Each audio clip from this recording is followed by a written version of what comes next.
Hi, lifers, and welcome to Because Life Can Be a Niche podcast. Thank you so much for joining me. Welcome back for those of you who have been riding and doing life with us. We so appreciate you. We appreciate the support and everything that you've done as a part of this show. This is a different show. I don't have tea today. This is not a show for tea. This is a show about a moment in time. And I'm going to be reading a lot. I'm going to tell you that right now. No sooner than we unlaced our shoes from running with Ahmaud Arbery or reading the details of Breonna Taylor to witnessing a bird watcher in a situation that could have turned sideways had it not been for a cell phone. And here we are. And those are a fraction of the names. I didn't think our last episode discussing grief would come from a place of grief for all of us. And I'm in a place where I knew I couldn't speak on this alone. So I called on a few members from my sister circle who were kind enough to be vulnerable enough to share their thoughts with us. I asked them, what if you could write a letter to America and say, "Dear America," or "Dear son or daughter," if you're writing to your children, what would you say? So on this episode, we get a glimpse into the window of the hearts of mamas of brown babies of all ages, all background. So today's episode, I'm going to share with you what they have to say. And we're just going to get into it. Have so many to share, and I'm reading them, and they are powerful. Again, I thank my sister circle for doing this for us and for speaking to us and sharing what they're going through right now on the heels of what has happened with George Floyd and what's going on in this country. So here we go. Dear America, see that boy over there? Yep, the one who can't sit still and is trying to be the class clown. He's my son, my firstborn, my mini-me. Over the past year, he has grown to be taller than me, and his shoe size has gone up by 3.5 sizes. He looks about 3 years older than he is. But here's the thing. He's only 11, almost 12. He loves Fortnite, reading, and his mama. He has a beautiful spirit, and he is a great big brother. He has an infectious smile and can charm his way out of almost any situation. Sometimes, soon, what's left of his baby face will fade away completely, and he will resemble a man. To you, he might resemble a threat. A threat because he will be a black man. A threat because he will likely top 6 feet tall. His father is white. He is technically biracial, and we acknowledge that. But the world will see him as black. I see him as black. His mocha skin represents the best of us to me, but may represent something else to you. I will have to teach him to dull his sparkle so that he isn't seen too showy. You may think he needs to be taken down a peg when he seems too proud. I'll have to teach that while he is destined for great things, he will also have to take his hoodie off at night. He will have to show respect to people who aren't showing him the same. Standing beside him is his twin brother, a boy who was once written off by teachers, but is now the student who consistently wins the math award. A boy who battles depression, but who still shows so much empathy for others. You see, you may see him in a funk and assume he is rude and disrespectful. How dare he show emotions? He also loves video games and animals. He loves structure and rules. He sees things in a very black and white manner. Like his brother, he will grow up to be a black man in this country, a complicated man who faces more scrutiny than his peers. How do I teach these beautiful boys that the world can't see what I see? I'll always see the sweet babies they were. What do you say to your children when the world is stacked against them? When you've done everything in your power to give them a good life, but it's not enough? How do you tell them that the height they inherit from their father will be seen as intimidating? That their mocha skin puts a target on their back? That while they have never been thought to judge anyone by outside appearances, they are not given the same courtesy? That one day they may show up to pick up a date and be turned away? That they will always fit the description? How do I keep them safe while trying to make them whole?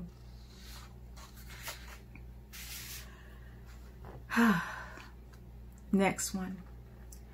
There are so many small battles in this war we are fighting for our babies. It is so heartbreaking and overwhelming that sometimes I can only focus on the part that I, with God's help, can control. And that is teaching them that no matter what anyone in this world thinks of them, and no matter the value someone else may place on their lives, that their true value comes from God. That value is inherent, immutable, and immeasurable, and their only true limits in this world are those set by God. Though this belief can't stop the bullet of an idiot, it still protects. It protects their spirits and their souls from the wearing down that hate and ignorance can cause.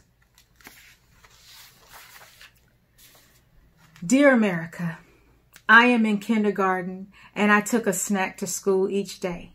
One day I asked my dad for 2 snacks because I wanted one for my friend too. My older brother teased me and said, "It's for her boyfriend." My dad asked me, "What color is he?" I responded, "I don't know. I will ask him tomorrow." My family still jokes about my innocence some 40 years later. Sadly, the color of my skin still matters today.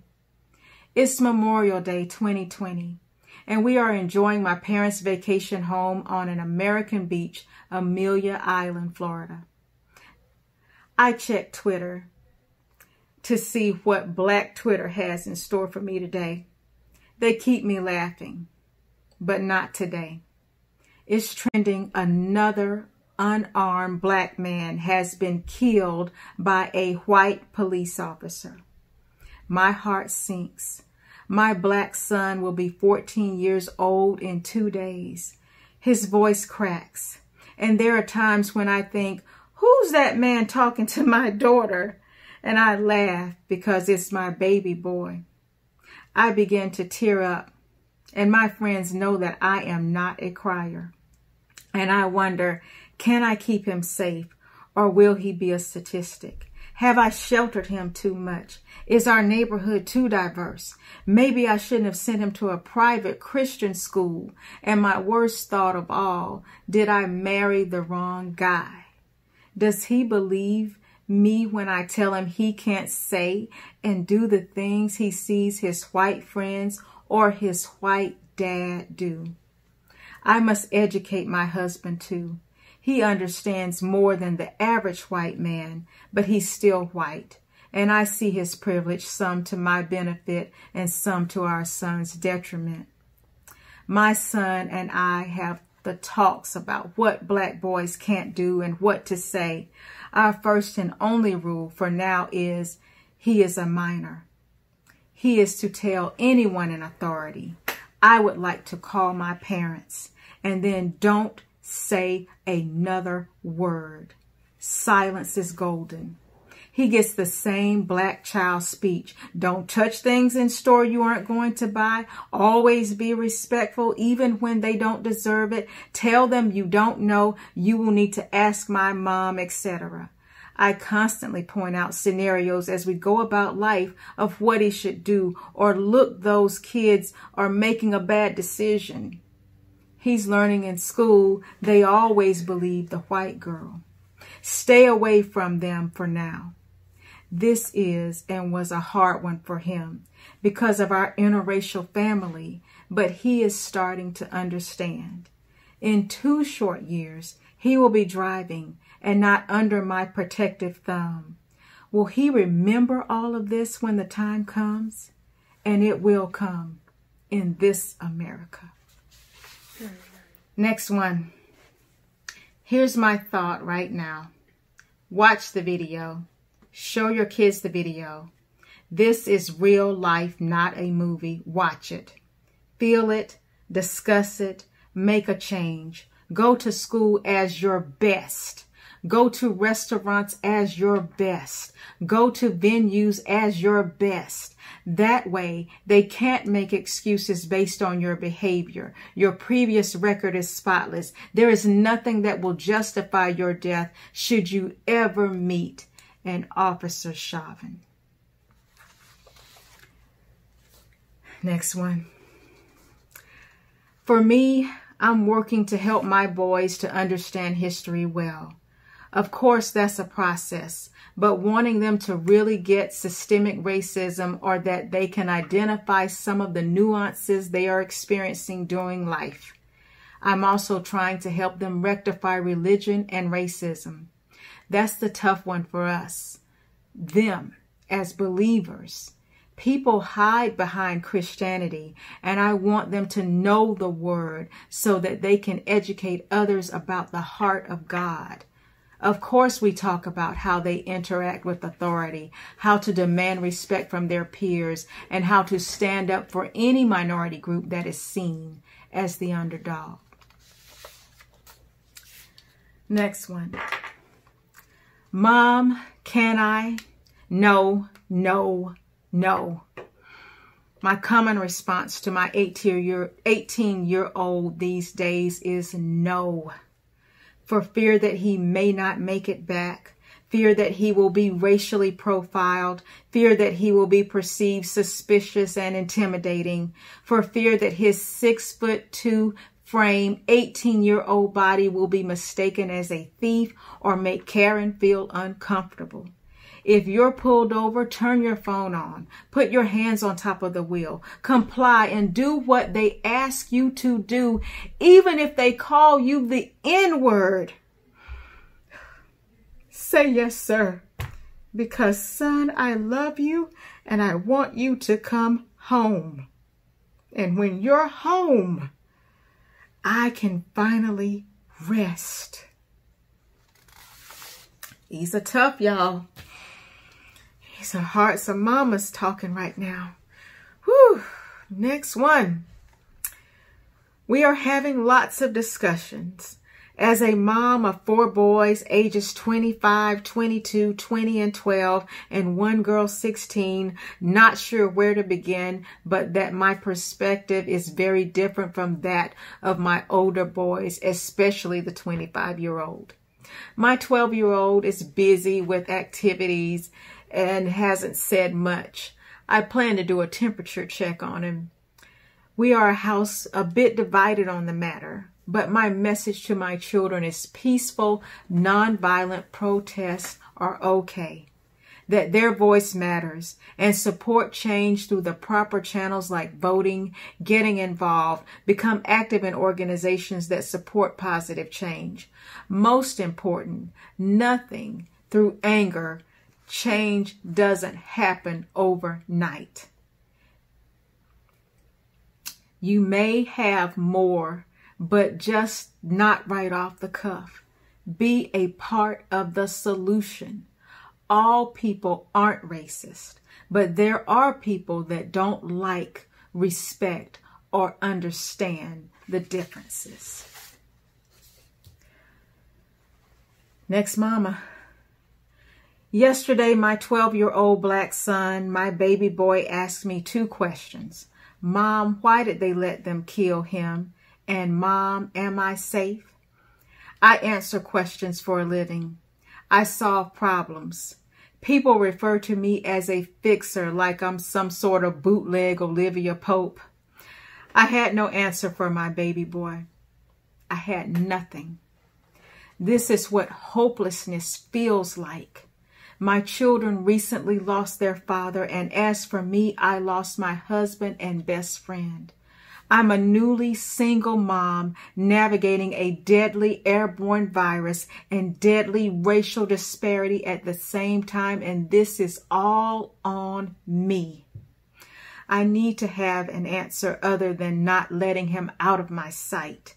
That will work while he's 12. What about when he's 18? What about my two younger brothers, both now grown men, who are both 6 feet 5 inches tall? I answer questions for a living, but in my most important role, mommy, I have no answers. It's suffocating. I can't breathe, indeed. Next, mama.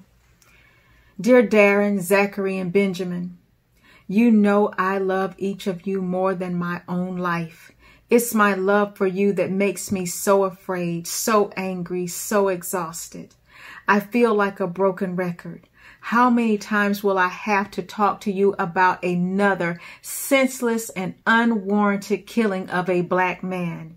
How many times will I feel compelled to remind you how you must behave when and if you ever find yourself confronted by law enforcement, or find yourself confronted by some random racist, male or female, who has decided that you're a threat to them somehow, and how terrified I am that even if you do all the things we've taught you, there's no guarantee you'll live to see the other side of such an encounter. How do I explain to you my confusion and anguish about why you're so hated? I can't.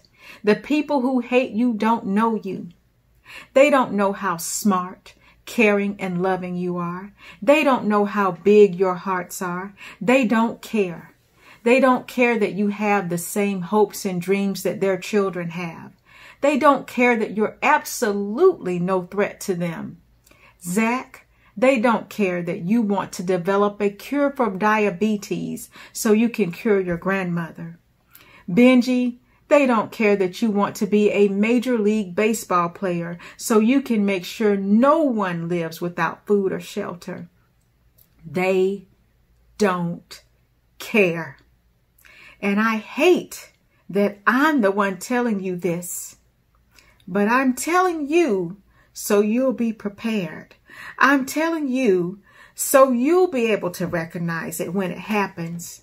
You'll be able to recognize the hate and push through it, because you have to push through it, because you must come home every day. You have no choice. You have no choice because you're worthy. You're worthy of life, liberty, and the pursuit of happiness. You're worthy of success. You're worthy of love. You have no choice. Because if the day ever comes when you don't come home, hell hath no fury like this mother scorned. Next, mama. Being a mother of a 29-year-old son, I am constantly talking to my son about racism, and it is still alive in 2020. I am constantly telling him to be aware of his surroundings and by all means obey the law. If he is ever stopped by a police officer, please comply. If given the chance before the officer pulls him over, call me or his dad and let us know the exact location. These are scary times in 2020. Once upon a time, my mom used to say, don't let the street light come on and you are not home. Well, this is not the case anymore. Day or night, you must be careful and self-conscientious about where you are and what you are doing. Most importantly, I always tell my son to know who God is and trust him.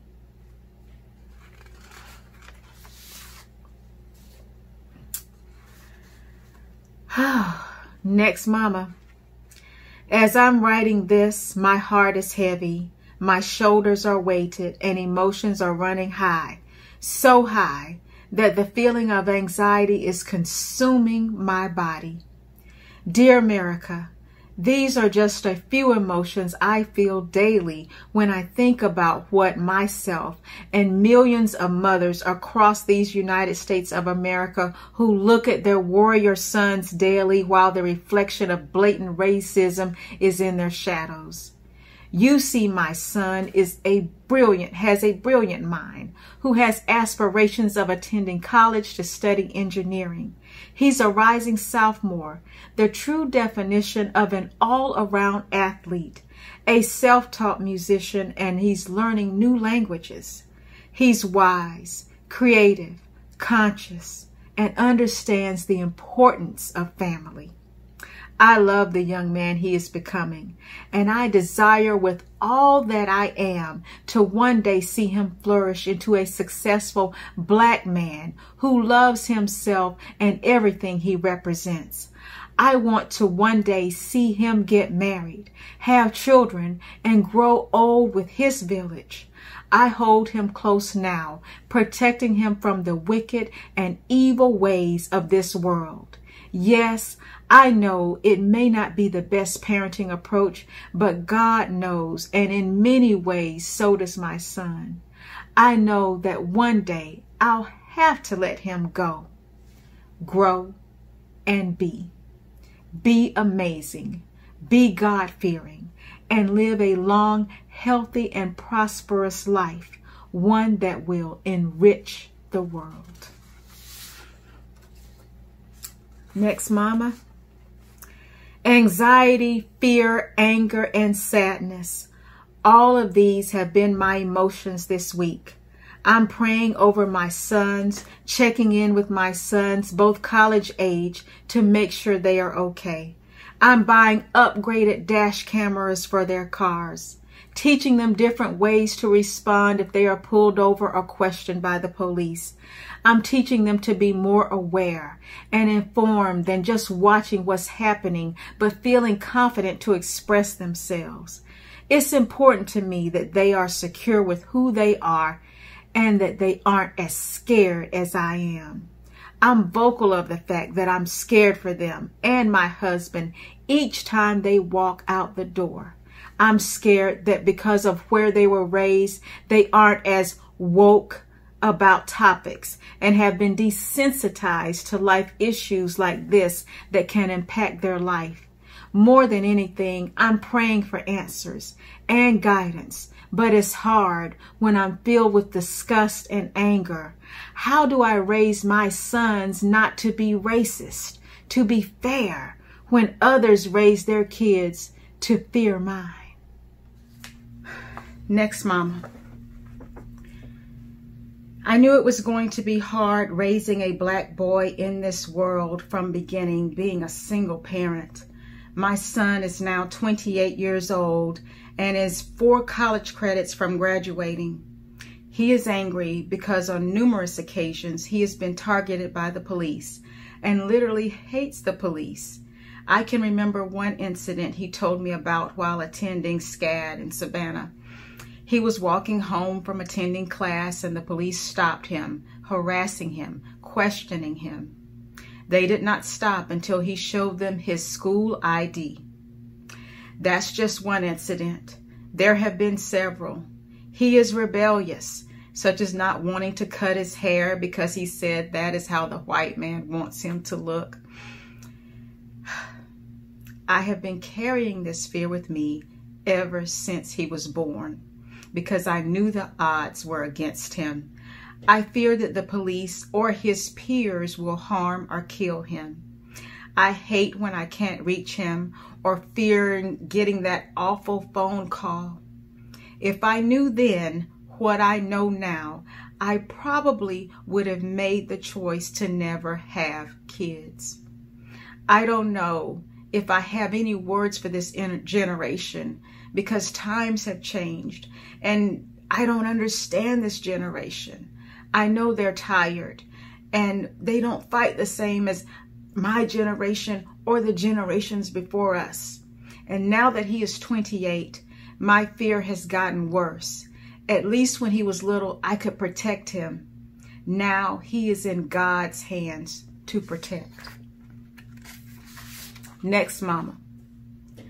I am terrified for my sons. We try to teach them about diversity and being respectful to all people, while at the same time trying to help them understand that the same respect and love may not be shown to them because of their skin color. I've been trying to determine at what age will my cute, innocent little brown boys switch to being seen as threatening black men. We live in a predominantly white neighborhood, and I have the same concerns as most of the mothers here. Kids being safe in the streets, behaving on the bus, school, but because I'm a mother of black boys, my fears are deeper. They can't act up in school because I don't want them labeled as troubled. Playing in the streets, stay close to the house in case a neighbor doesn't recognize them as living here. We try not to share too much about the daily racism because we don't want them living in fear, but at the same time, we don't want to shelter them and give a false sense of belonging. As a woman of faith, I am constantly praying for my children. It can be exhausting, but necessary. Next, Mama. Dear America, as a mother to a brown boy, I feel a fear so heavy that my own heartbeat fills my ears. It is a worry that never subsides, a feeling so desperate that I catch myself making rounds at his school so I can make eye contact with each of his teachers so that they understand just how cherished he is. They need to know that he is loved, supported, and valued by his family. They have to understand that he has a purpose and a future. Most importantly, they need to know that his mama doesn't play. My worry is so deep that at times I forget that faith is what should be carrying me and not fear. I am constantly aware that he is an endangered species. Society tells me that he is lucky to have made it this far. I watch his choice of words like I'm an English teacher, constantly clutching my pearls when slang leaves his lips. He gives me the side eye and quotes one of my old school rappers. "Ah, Ma, it's just a dialect that I select when I hang." He makes me want to relax, but there is so much to do to make sure he is going to be all right. He needs the right school, the right friends. And then I realize that the reason I am so tired is because I am trying to take the wheel when Jesus should be driving.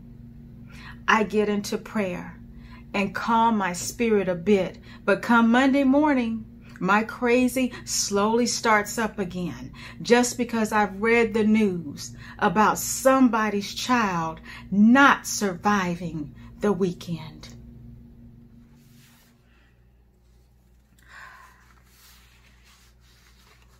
Next, Mama. Fair play. Wow. So what would I, or rather what could I say to my black son or the collective black sons in this country? That message, needed as it is quite a mouthful in one setting. I'll share with you this antidote, which I've shared before in conversation about raising my black son. One of our most treasured annual traditions is to attend the county fair with our son. My husband, son, and I look forward to the fair. We count down the months when we can again see the lights, enjoy the rides, try to beat the odds in games of chance and luck. We look forward to indulging on foods that break every nutritional standard but are oh so tasty. We anticipate the animals on display, the energy in the air. We wonder whether the weather will have chilled by the time the fair arrives, or if it will still swelter as summers do here in Georgia. Good times these. One year, when my son was about 3 or 4 years of age, we attended the fair as usual. As night drew close and the crowds thickened, we decided it was time to head on home with our young son. Evening hours at the fair are more appealing to teenagers and young adults, couples, sweethearts, and the like. So we headed out. Our bellies were full of sugary goodness. We had the obligatory stuffed animal of some sort. We'd won the prize after multiple tries at popping balloons with darts, I'm sure. Balloon darts has been my son's favorite game. Our spirits were high, our pockets empty, and we had one more fair memory to add to our collection. As we headed toward the gates, there were 2 police officers at the gates protecting and serving, keeping the peace. They looked at us. Our son stood between my husband and I, and he grabbed each of our hands. I remember it clearly. I see it, and I can almost still recall what his small hand felt like in mine. As we neared the officers, he took that moment to jump, swing both of his legs high, and hold on tightly to our hands, trusting us to keep him from falling. And we did. As we passed the officers, one of them looked at my bright-eyed, sugar-hyper son, and his stoic face softened. His eyes lit, and he said to my son, "Did you have fun?" "Oh, good." My son replied back, "Yes." My husband and I bade the officers good night, and we left.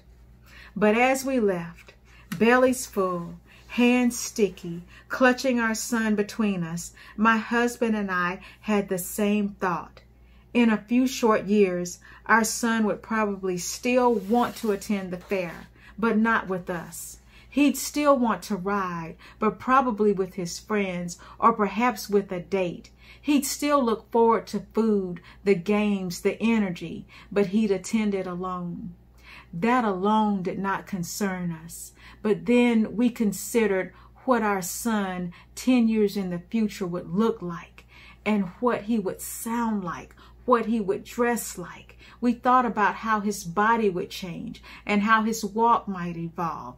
I remember looking at my son on that night and realizing that an officer's reaction to a 15-year-old Jeffrey would probably not be the same as it was on this night to 5-year-old Jeffrey. And at that moment, I wanted to turn back, find the officer at the gate, and tell that officer to understand that I will love Jeffrey the same in 10 years as I did at that moment, and that my expectation is for him and his brothers and sisters in blue to treat him with the same care at 15 as they do at 5. He will still love rides. He may still overindulge in sugary foods. He may still compete against himself at the balloon dart stand. And he will still be my son and a citizen who deserves protection, not aggression. At 5, Jeffrey looked at the officer and saw a hero, a guardian. Be that for him at 15 also. See in him then what you do now. Say to him, "Did you have fun?" Oh, good.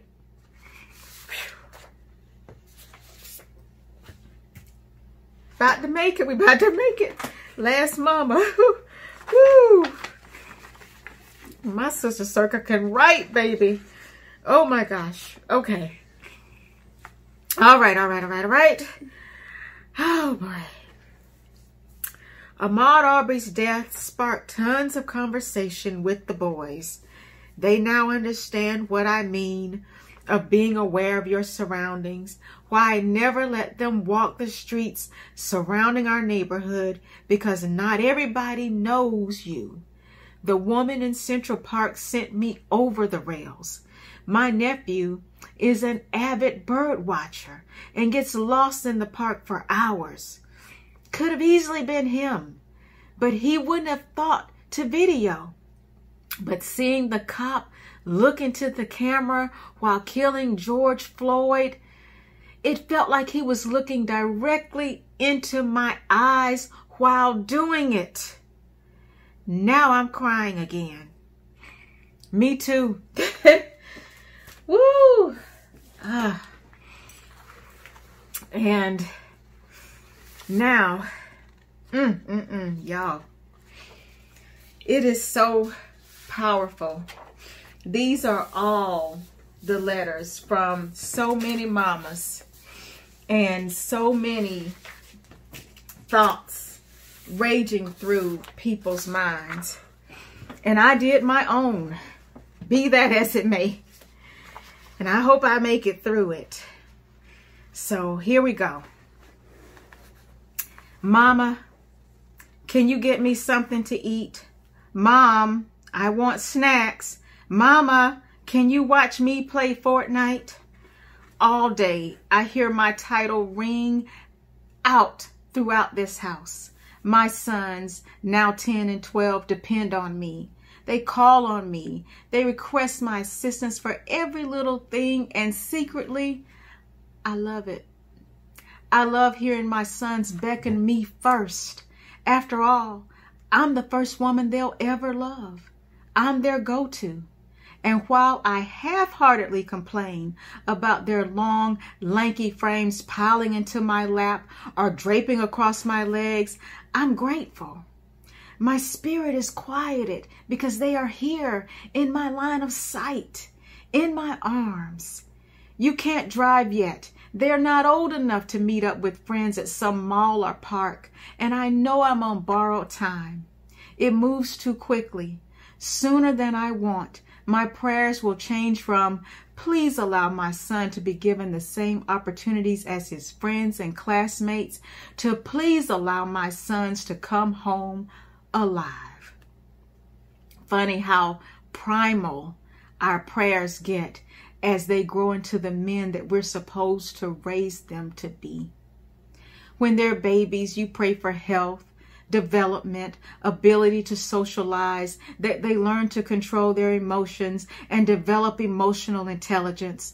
But when that lanky frame is a muscular, athletic build, you know that little boy that everyone thought was so precious is now making them uncomfortable because of his height, his prowess, his royalty.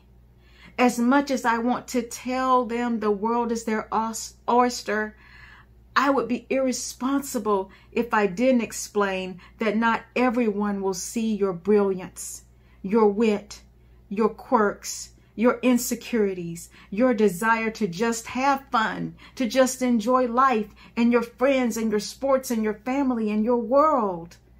You see, it is your world too, son, even if some don't understand that yet. So for now, I will hug you tight, educate you, expose you, pray with you, pray for you, and teach you to pray. Teach you to know that God loves you and he loves those that don't look like you just as much. We are all his children and he sees us. That's why I'm answering the call to make this world better. In the meantime, I'm teaching you to survive, to let bravado come when you are safe and in a safe place, and we can exercise all actionable rights throughout the proper channels. But you have to think, be smart, be a little scared so that you can be alive, be here, be among friends, be among family, be among loved ones. Until then, I'll hold tight and prepare you so that your world isn't rocked when the scales are tipped against you just because of the color of your skin. Mamas, we have a heavy weight. We are all mamas. You don't have to give birth to be a mama. When George Floyd called for his mama, it pierced something in me. I heard my sons calling me. I heard George calling us. And the mamas have heard your cry. And if we could have gone through that screen and gotten to you, my dear, beautiful son, we would have done everything in our power to get to you, to save you. And perhaps now we are called for such a time as this. The stage has been set. And like Esther, in my favorite verse, 4:14, perhaps we have come to royal position for such a time as this. We are here now at this point, and the mamas hear you. And we can't shy away, and we can't retreat. Just as David faced Goliath, and Daniel faced the lions, and Moses faced Pharaoh, we have to take action. We don't know what that looks like right now, but we're moving, and we're not throwing our hands up and waiting for it all to work out. The world is primed and ready for the transformation that has to happen.